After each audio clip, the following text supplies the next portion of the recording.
G20 summit 19వ G20 summit November 18, 19 తేదీల్లో బ్రెజిల్లోని Rio డ జనీరోలో జరిగింది. ఈ సదస్సు థీమ్ సోషల్ ఇన్క్లూజివ్, ఆకలి, పేదరికంపై పోరు మరియు అంతర్జాతీయ సంస్థలలో సంస్కృతులు చేపట్టాలి. సంపన్నులపై అంతర్జాతీయ పన్ను విధించాలని, ఐక్యరాజ్య సమితి భద్రతా మండలిలోని సంస్కరణలు చేపట్టాలని G20 సదస్సులో సభ్య దేశాలు తీర్మానానికి అంగీకారం తెలిపాయి. ప్రపంచ శాంతికి మద్దతు, యుద్ధంతో ఏడాది కాలంగా సతమతమవుతున్న గాజాకు మరింత మానవతా సాయం చేయాలని, అక్కడ నెలకొన్న యుద్ధాన్ని అడ్డుకోవాల్సిన అవసరం ఉందని G20 సదస్సులో దేశాల అధినేతలు పిలుపునిచ్చారు. ఉక్రెయిన్లోని యుద్ధానికి ముగింపు పలకాల్సిన సమయం కూడా వచ్చిందని అన్నారు. 19వ G20 సమ్మిట్లో ప్రధాని మోదీ గారి ప్రసంగం ప్రధానంగా ఆకలి, పేదరికానికి వ్యతిరేకంగా పోరాటం, సామాజిక సున్నితత్వం అనే అంశాలు ప్రధానంగా మాట్లాడారు.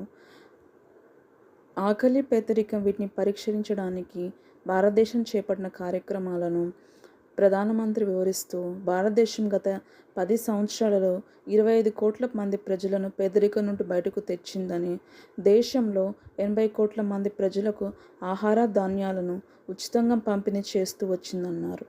ఆహార భద్రతను కల్పించడంలో భారతదేశం సాధించిన సాఫల్యాల గురించి ప్రధాని చెబుతూ, భారత్ అనుసరించిన విధానం మూలాల్లోకి తిరిగి వెళ్లడంతో పాటు భవిష్యత్ కేసి సాగిపోవడం అనే అంశాలపై ఆధారపడి ఉందన్నారు. మహిళలకు ప్రధాన భూమికను అప్పగిస్తూ అభివృద్ధి సాధించడానికి భారతదేశం తీసుకున్న చర్యలను సైతం సభకు ఆయన వివరించారు.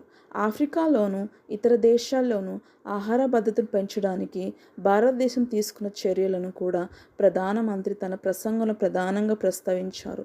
ఈ సందర్భంగా ఆయన ఆకలికి, పేదరికానికి వ్యతిరేకంగా పోరాడడానికి ఒక భౌగోళిక కూటమిని ఏర్పాటు చేసినందుకు బ్రెజిల్ నడుం బిగించడాన్ని స్వాగతించారు.